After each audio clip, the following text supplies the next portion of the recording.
Ah, take two. Using this piece of music. I like it. How do you separate the monsters, right? The lines are blurring. Constantly. That's great. That's great. You just get out of here, Calico. You've got another mission. やっぱりな。であった。目の前には1階にいるはずのないユピーが立っているというありえない場面。打ち合わせの段階で検討にすら上がらなかった状況に直面しても、経験によってキルアは平静を保てた。ありえない場面はユピーにとっても同様であったが、ユピーはすぐに考えるのをやめた。Yeah, don't overthink it. Doesn't matter. They're in now, right?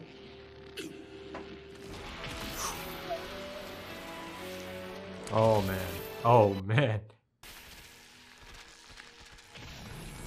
Look at this. Multiple. Ooh. Multiple arms for multiple intruders, eh?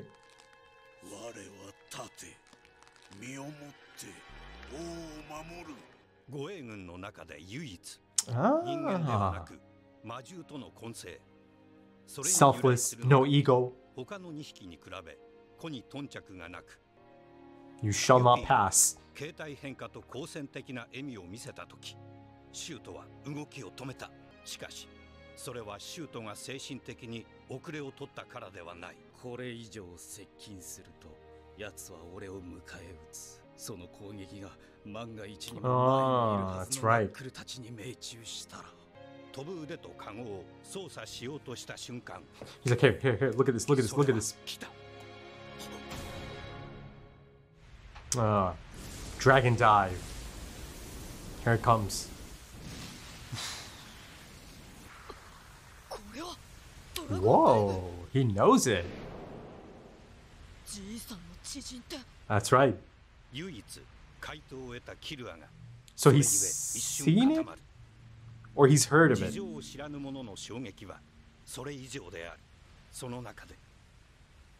Whoa. Oh, look at this. God might have quite a bit in common with Yuppie. Oh, those eyes.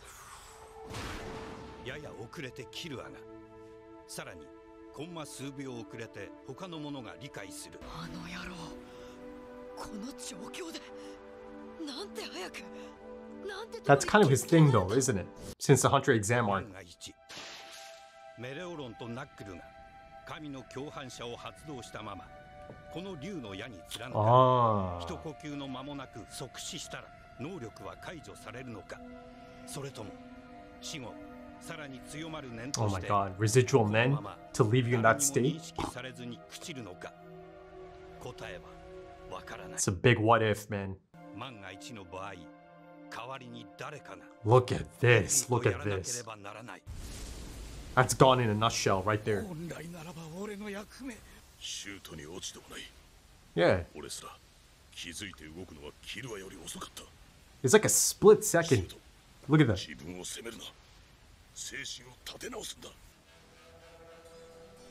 しかしこの時シュートの胸中には全く別 Oh, の look at the lighting here. 湧いていた Ah, he's impressed. 世界中の人々に叫びたい。あれがゴンだ。俺より一回り以上弱かった。 But he's not a normal boy either. Shoot. 俺の檻を壊してくれた。 I love that. シュートは確かに後期には尻込み弱い傾向があった。 Not this time. 生きてお前に言う。ありがとうと。逆境時には独特の思考展開によって本領発揮することに本人すら気づ True いている。 character, man. True character. Under pressure.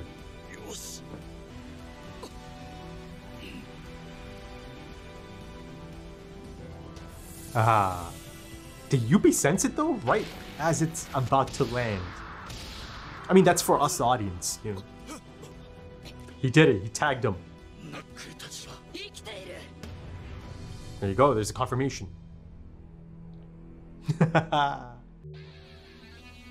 This theme. But there's still a big question here about his aura. This is not the same as tagging Gone. Ooh. Oh, look at him, look at him. He's rattled, finally.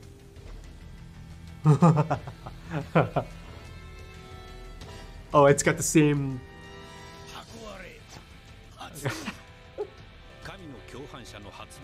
Right.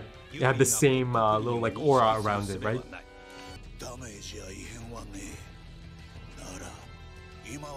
Okay, he's locking in again. Oh my god. Creature design though, eh? Look at this. Made from magical beasts. The new plan, at least.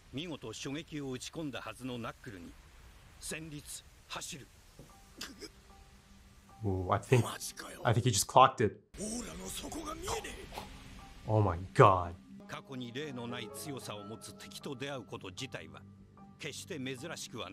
This is a different level, eh? The unknown. Truly the unknown. Oh.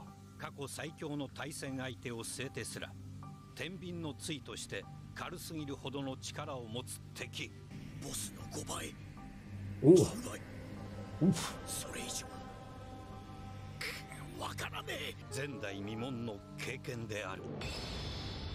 Oh my god. The thing over here. Oh, jeez. And Gone was something like 20,000, right? 22,000, I think. Yuppie could actually pay it back.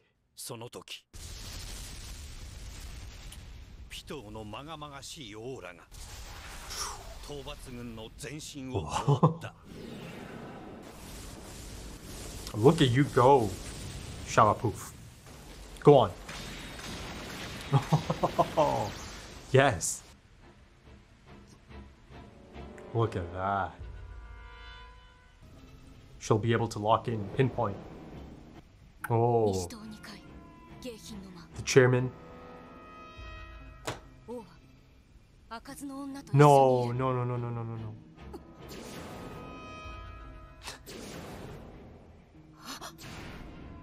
That's them. Yeah, Zeno's got quite the range as well.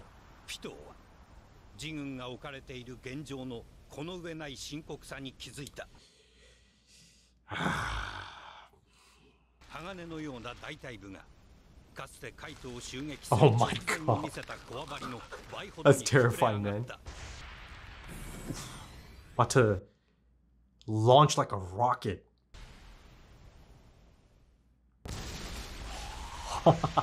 Look at that. Almost kind of looked like she broke the sound barrier there.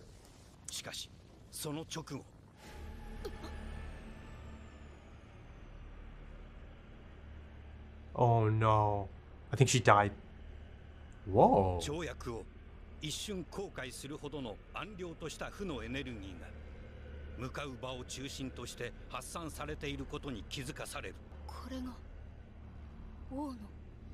Yeah, that's the effect it's had on him.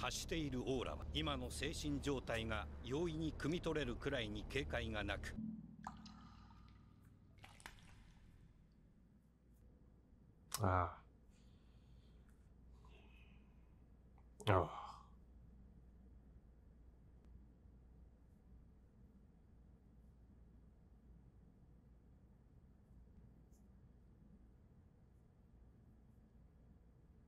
Oh shit.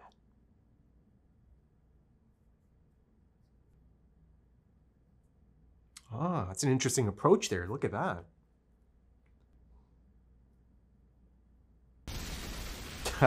You shall not pass. Oh. Yeah, he's giving off something really quite intense. Whoa. Oh my god.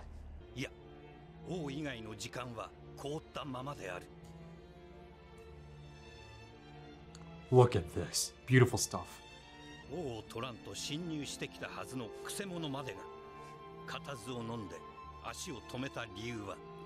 This is the unexpected.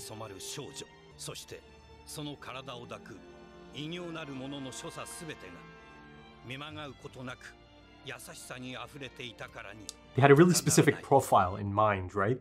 Or the chairman at least, who then spoke to Zeno about this situation. But look at this, right?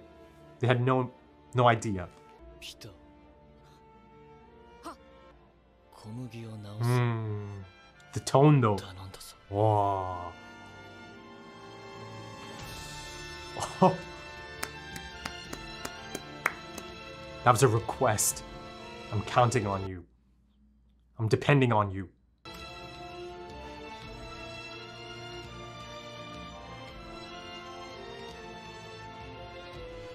Wow.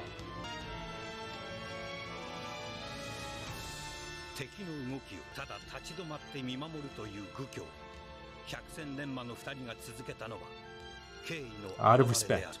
一個の生命に対する慈愛あふれる振る舞い。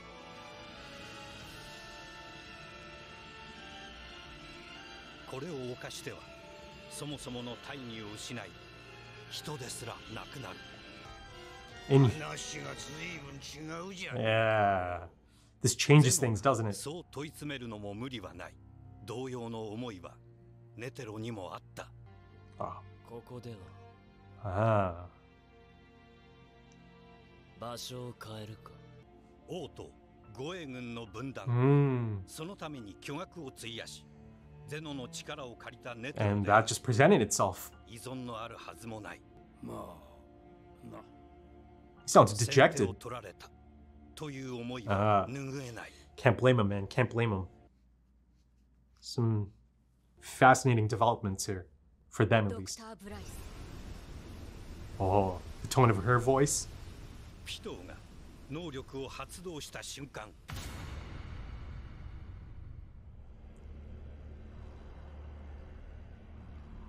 致命的な油断。一瞬、二人がそう覚悟したのも無理はない。 Oh.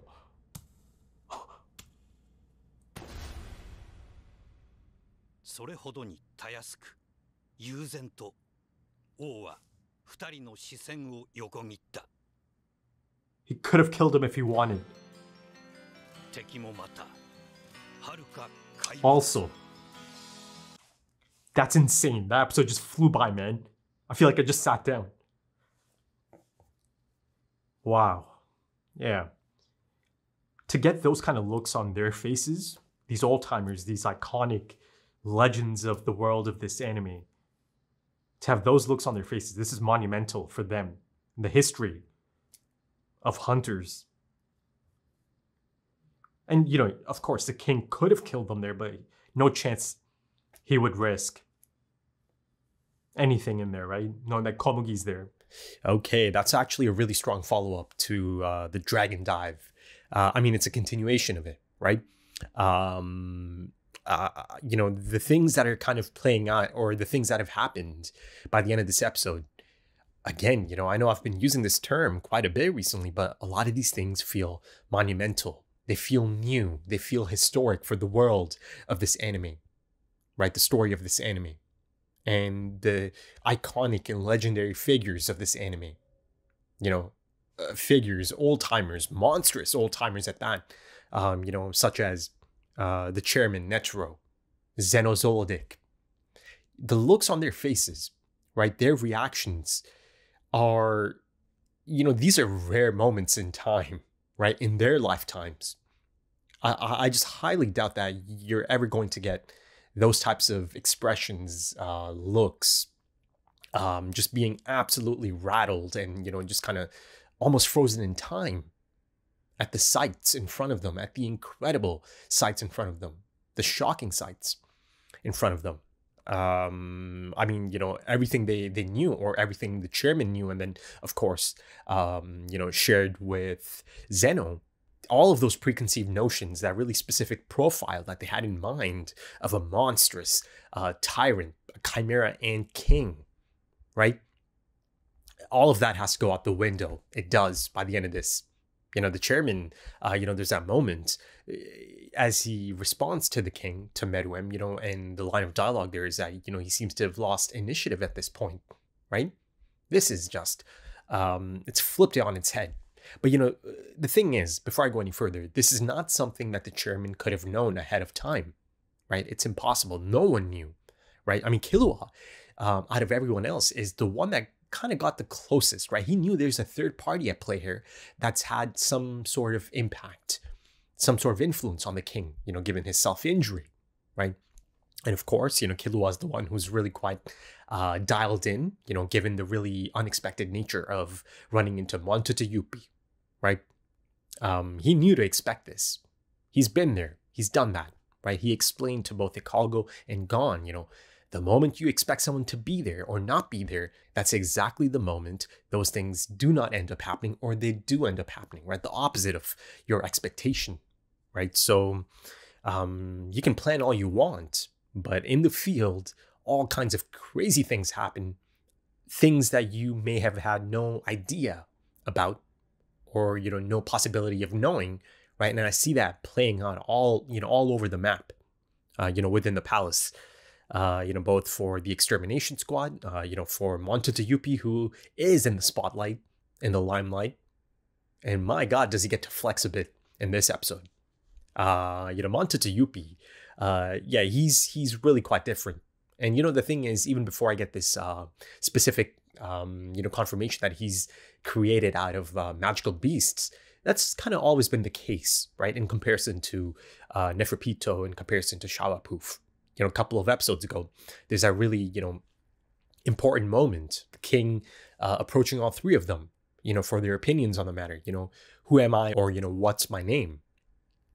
And, even there, you see that Montoteyupi, he doesn't have any agenda, right? No agenda. He doesn't have any, expectations, just nothing. He said it himself, I'm the shield. I protect the king with my body. And the lack of some of the human traits, be it ego, be it, again, having your own agenda, your own individuality, you see that it actually helps him out quite a bit. Helps him laser focus at times, even though, things are just upside down and make no sense, right? He had no idea how these people appeared, yet it only took him a split moment to just kind of lock in and just kind of understand, okay, it's kind of impossible how this played out, but it's happening. So let me kind of, just do my job here, right? And I love how, the creature design, the body horror aspect of it, the adaptability aspect of it is so interesting to see here, right? That he can kind of mold himself to best defend the king, to be the best shield possible, given the situation at hand. I mean, Yuppie is really quite versatile, isn't he? He's able to adapt to the situation at hand. Again, at a moment's notice, even though, getting hit by Knuckle, getting tagged by Knuckle is the one thing that really kind of caught him off guard, right? And it appears that it allowed both Gon and Killua to, head up. Though actually, hold on. Later on, he crushed the staircase. So Gon and Killua didn't successfully actually get to the next floor. But, to be fair to Montoteyupi, that's a really tricky one to navigate or to kind of comprehend, right? Getting struck by something that's not even there, right? But, that's just one aspect of it. Him actually landing the hit on Montoteyupi. Now came the aura aspect of it. And, as Knuckle kind of assessed the situation, it appears that he's got unlimited aura, right? At least in comparison to the 50 plus encounters, or I think it was 50, right? They mentioned, or 500. Yeah, you see, even Knuckle is a little bit, uneasy about the situation, even though he's already tagged him, right? Because his aura output is substantial. He's guessing like 700,000. It could easily be above that as well, right? Above that estimate. So yeah, the one thing they still have on their side is that at the moment, God's accomplice is still at play, right? So, soon enough, I'm sure, sorry, I almost said Hikago, Melioron is going to have to take a breath, right? It didn't happen yet. And, that kind of reminds me of the time aspect of it. There's not that much time passing, by the end of this episode. You could see it, it's just split moments. I mean, it's essentially hyper slow motion because you see, the trajectory of the arrows, the projectiles from the dragon dive. They're moving really, really quite slowly as well in these scenes. So by the end of this episode, it still hasn't really been, much in terms of the time that's passed. And then, of course, speaking of the dragon dive and the projectiles, you see that, of course, Killua immediately notices, right? He understands, he clocks it. Oh, that's the dragon dive, right? So that must mean the old man's, acquaintance. Yeah, it's my grandpa. Now, let's kind of, focus a bit on that. Killua knew immediately that this is, his grandpa's technique. It's a Nen ability, right? So Killua must have known about it before learning about Nen, right? Now, my immediate thought on the matter is that, okay, it's one of those, you just kind of learn about it coming up as a Zoldyck, the different abilities, stuff of legend, essentially, right? The dragon dive. There's not too many, I suppose, too many reasons to actually utilize it, right? That right there, going back to episode 11, that might have been, one of the only few times he's actually had to use it in his lifetime, perhaps, right? So it's got this, connotation, right? The stuff of legend, that it only really comes out in a really, really tricky situation, something like this. Now, my assumption is that Killua hasn't really seen it before, but he has heard about it quite a bit, right? Descriptions of it and just the mechanics of the ability and all of that. So he recognized it almost immediately. Or maybe he has seen it, right? But I suppose maybe back then he didn't really quite understand that this is Nen. These are Nen abilities, right? Because I've seen already in this anime that even the people that don't know that Nen is being utilized here, they're able to see things, right? You go back to Kurapika's chains, right? Though he conjured those chains, but normal people, they just see them as chains, right? They have no idea these are conjured and fake chains, essentially, even though they pass as the real deal. You go back to Heaven's Arena, right? Oh my god, I'm kind of blanking on his name right now. Castro, right? His double. Others, other side, normal people saw that double. They just didn't know the concept behind it. So maybe it could be something like that. I mean, really quickly, let's kind of look at someone like FILMBuFF, right? Of course, he's feeling the impact of the dragon dive, right? He must. Simply, he must. It's piercing through the palace. It's ripping through the palace. So of course he's feeling the impact of it. But the question is, does he see the actual projectiles, the arrows? But then speaking of Zeno Zoldyck and his role in all of this, it appears that indeed he was paid a handsome sum, a handsome fee to assist in separating the king from the royal guards, right? It kind of landed in their lap. Anyways, but indeed, it is a gig, it is a job, right? And all that time ago, Zeno stated that they don't kill for fun. They don't like going out there just to go out there, right? Back in the York New City arc, right? That iconic sequence or iconic fight, Silva and Zeno against Crollo, and the moment it's been called off, he's done. He just walks away from it, right? It remains to be seen if he plans on sticking around, just, given the nature of the situation, because it'd be a little bit, I don't know, not out of place, but it'd be interesting to see him just kind of walk and just get out of there, right?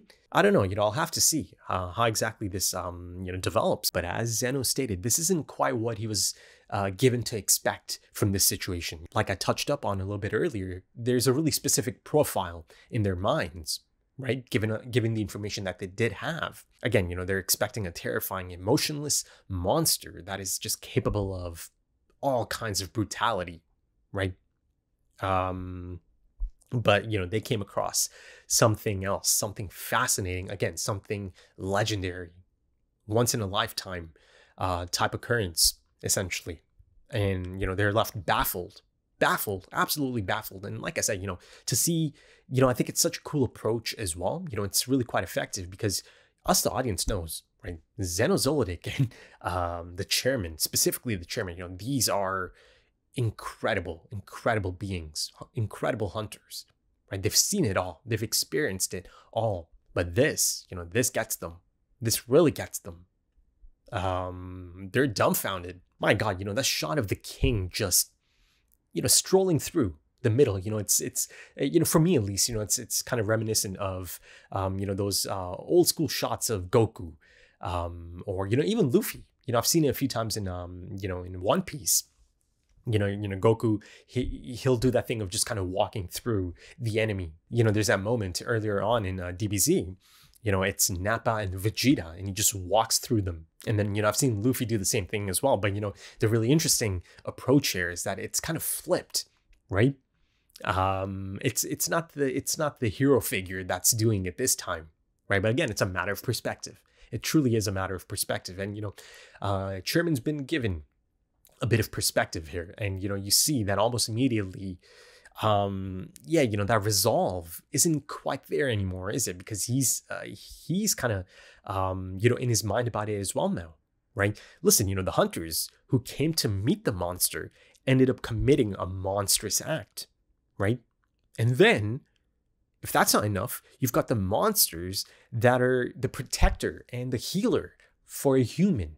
The chairman is seeing firsthand that indeed these Chimera ants are capable of developing bonds, of, being kind, that there is nuance. And listen, it's a really, confusing moment as well, because, it would have been much easier if they are as simple as, just monstrous beings, that there is no nuance. That would have made Netro's approach and his job, I suppose, in this case, much easier. But now there's internal conflict. There is. And then speaking on this monstrous act, indeed, a civilian, someone that's innocent, ends up, listen, folks, at first I thought, yeah, they're doing it. She actually died. And now, the aftermath of it is about to be fascinating, I suppose. I kind of speculated on this in the last episode. But no, thankfully she's not dead, right? Because Neferpito's been given quite a task, right?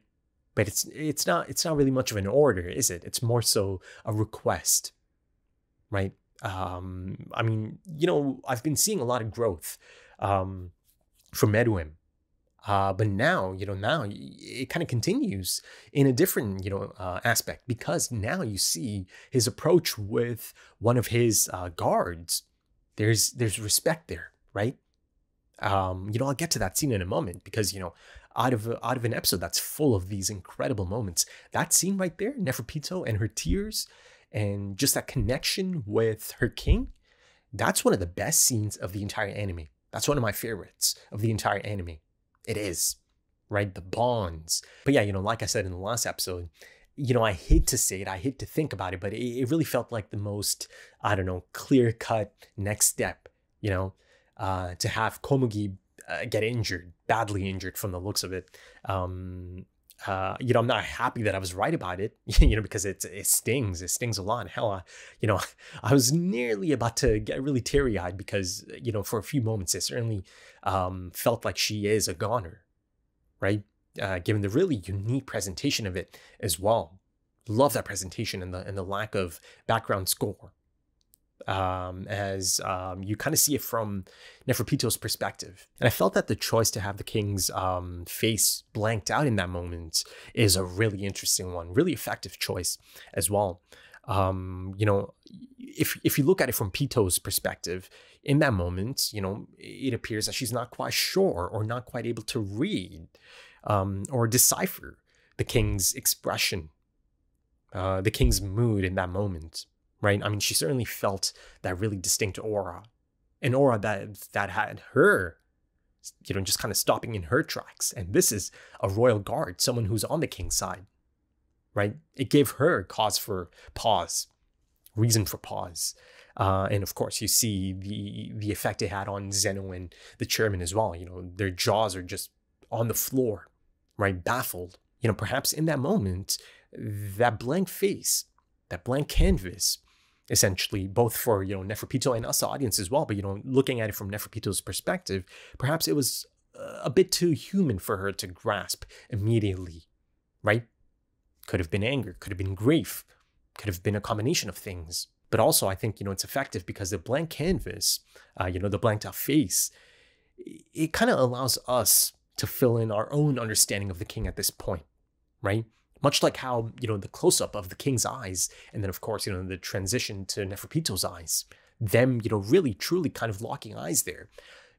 I choose to believe, and I interpret that as Neferpito truly kind of understanding her king as the individual he is. I felt that that's such a significant moment, a breakthrough moment of connection, between the royal guard and the king. I felt that in that moment, Neferpito kind of really truly felt and saw the king's heart and soul through his eyes, right? My God, and Neferpito's reaction, just tears. And the thing is that at that point, it's just kind of like a biological reaction. She might not even understand completely, why exactly she's, getting emotional here. But the scene itself is phenomenal. The actual exchange that happens, the king Meruem bringing Komugi over and asking Neferpito, asking her, making that request. I'm depending on you. I'm counting on you. The tone is so different. So different. This is the first time the king has shown this type of sentiment with a royal guard, almost as if he considers her an equal in that moment, right? A dependable friend. He's not being standoffish. He's not being dismissive. He needs her help. He's asking for her help. And just like that, Neferpito locks in, and she's going to protect Komugi as one of her own from this point on. I'm sure of it, right? That is her assignment. And listen, there's other things at play as well. She must have been a little bit terrified of facing the king in that moment, right? She kind of slipped up, right? She was supposed to look after Komugi, and Komugi's been injured, badly injured at this point. So that must have been a thought in her mind that hell, the king might just kill me here, right? And it's fine if he does, right? Maybe I deserve it. So that must have been a thought swimming through her mind. Another reason for the tears, and that emotional reaction, that really sudden emotional reaction, he's given her an absolute order at this point, right? To stick by Komugi, heal her, protect her, meaning that she cannot assist the king anymore. She cannot look out for the king anymore, right?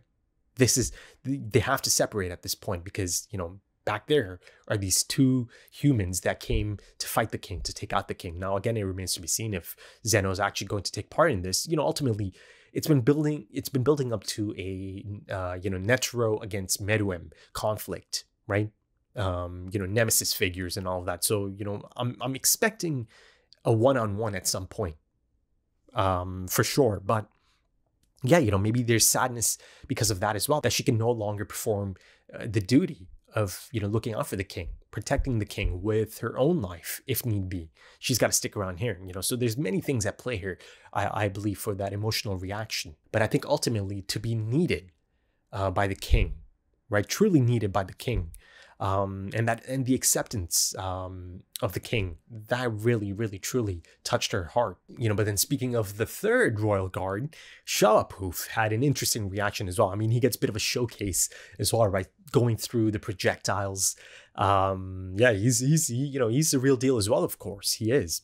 And I'm sure I'll get to see him again, take center stage at some point as well against some of the extermination squad. But his reactions inside of that room, right, upon upon seeing that, okay, the king's not here, right? So of course there's a few things at play here. So the king's fine, but then also there's a really interesting expression on his face. The camera just kind of lingers long enough that you can pick up on it. There's a bit of disappointment there, isn't there?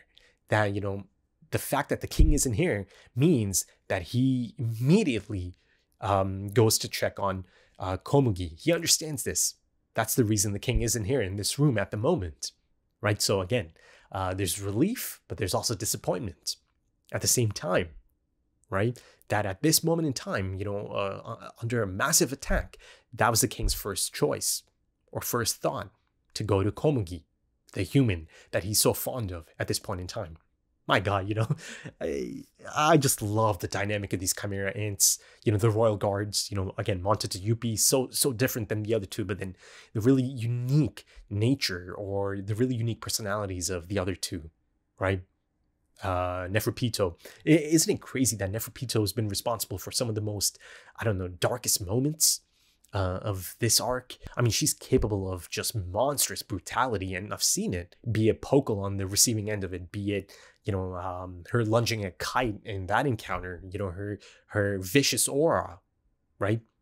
That I get another dose of, that all of them get another dose of in this, right? I love the visual presentation of it, almost as if, it's raining blood, that all of them are about to be drenched.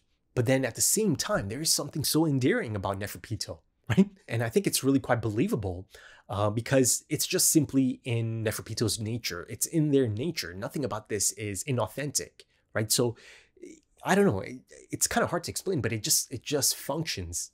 Togashi sold it to me, or to most people, I suppose. I'm sure others have the same, outlook on Neferpito. I adore Neferpito as a character. I love all of these characters. On this side, on the other side. But yeah, I'm most definitely quite excited to see how things play out for the Royal Guards and Meruem, right? From a character focus point. This episode is really quite a character focus, isn't it? You've got our narrator actually giving us character analysis from time to time as well. And, I think the introspective nature of this really, really, really makes the narrator's inclusion really quite effective here. I enjoyed that. I really did. And yeah, 2 episodes running now, it's quite a prominent presence, the narrator. So yeah, I speculated maybe that this could be the approach. It appears that it is about to be quite a prominent fixture for the rest of the arc, right? Or at least this phase of it, the palace attack or palace infiltration or invasion rather. And, at the moment, I'm really quite happy because this is the type of approach I was kind of hoping for. I think I mentioned a couple of episodes ago, I'm hoping that it is more of like an introspective, psychological approach to these encounters, how these people are about to change, right? On both sides. Given, again, the magnitude, the gravity of these encounters. Again, it's historic in the world of this anime, isn't it? These encounters. There's always going to be a before this encounter and after this encounter. Things are going to change forever, aren't they? And, these are the types of moments that can make and break a person. You see that, Shoot has quite the breakthrough moment as well. I love that moment, the focus on Shoot. I asked for it and I got it, and who facilitated some of that breakthrough, right? Gon's fearless charge, again, completely on brand and, within his nature. I've seen it since day one, since episode 1.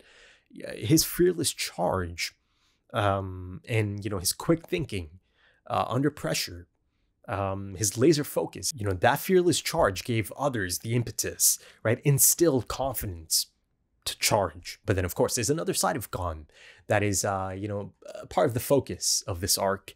And again, I see glimpses of it here as well. You see the title as well, right? Monster X Monster. Now, I'm not saying that, the title is referring just to Gon. Of course, it's all encompassing title, kind of leaning in on the whole, blurring of the lines. Who's the true monster here? You really truly see that, people like Netero and, Zeno find themselves on the other end of it. They're the ones who accidentally committed a monstrous act. Now, the thing is, it's still a calculated move to again, hit a palace, with the dragon dive, the projectile aspect of it. They knew the connotations of it, that, there's going to be some, major devastation caused by this. But again, their idea of the Chimera ants and the royal guards and the King Meruem, again, it's such a specific profile that they had no idea of knowing that, a human, a common, innocent individual could have that type of impact on him, could have that type of influence on a being that's meant to be this monstrosity, right? Grotesque, as they refer to him at one point, or as the narrator refers to him at one point. To be honest, I don't think Meruem's design is grotesque. There's certainly Chimera ants that can be quite grotesque. You see our boy Montata Yuppie. He's, kind of channeling his inner thing monster from the Thing, But again, to be fair, that's a jarring sight. That's their first look at this Chimera ant king, and he's carrying this girl, right? So of course, it's realistic for them to be a little bit, really shook up essentially. But they kind of touch up on this idea of it actually being inhumane to proceed any further at this moment in time. Again, both of them, Zeno and the chairman, they remain in their spots, essentially frozen in their spots out of respect. Hell, Zeno he's close to initiating something, or he's looking to the chairman to see, okay, should they proceed? Should they do something here? And the chairman, he gives him the signal, and of course he understands. Yeah, of course, it would have been inhumane to continue. But, you know, this is how I kind of take it back to Gon here. For an example, now you've got Neferpitou who's looking after Komugi. Sooner or later, Gon and Killua are going to end up meeting Komugi. Sorry, not Komugi. Run into Neferpitou at some point, right? And Komugi is going to be there as well. Is Gon going to have a similar reaction, similar assessment to the situation? Oh, this is you know, inhumane. I cannot attack Neferpitou. I don't think so. I don't think so. Gon is, the moment Gon sees Neferpitou, it's go time. I have no doubt about it. They've laid it so effectively at this point. You know, the path in front of me, the path in front of Gon, right? The tunnel vision. He sees Neferpitou, he's going in. I think it's as simple as that. But yeah, like I said, it's a phenomenal follow-up to the last episode. And yeah, you know, now it really truly feels like every single episode's about to be something quite special. You know, I'm really, really quite dialed in, really quite excited. And also, you know, before I sign off, I believe they actually said Knuckles been in over 5,000 battles, right? So he's got a knack, he's got an understanding for kind of clocking the, I don't know, aura output potential for most people. I believe, yeah, you know, I said 50, 500, no, it's 5,000. But yeah, if you enjoyed that, consider dropping a like, consider dropping some comments, give me your thoughts. If you are interested in early access or timer-based full length or full opacity, consider checking out the Patreon page and, you know, potentially supporting the channel. The links are in the description and the pinned comment. Also links to social media if that's your thing. Right then, thank you so much for joining me, folks, and thank you for your time, because time is precious. It really is. And I do hope to see you again soon for the next one. Until then, take it easy.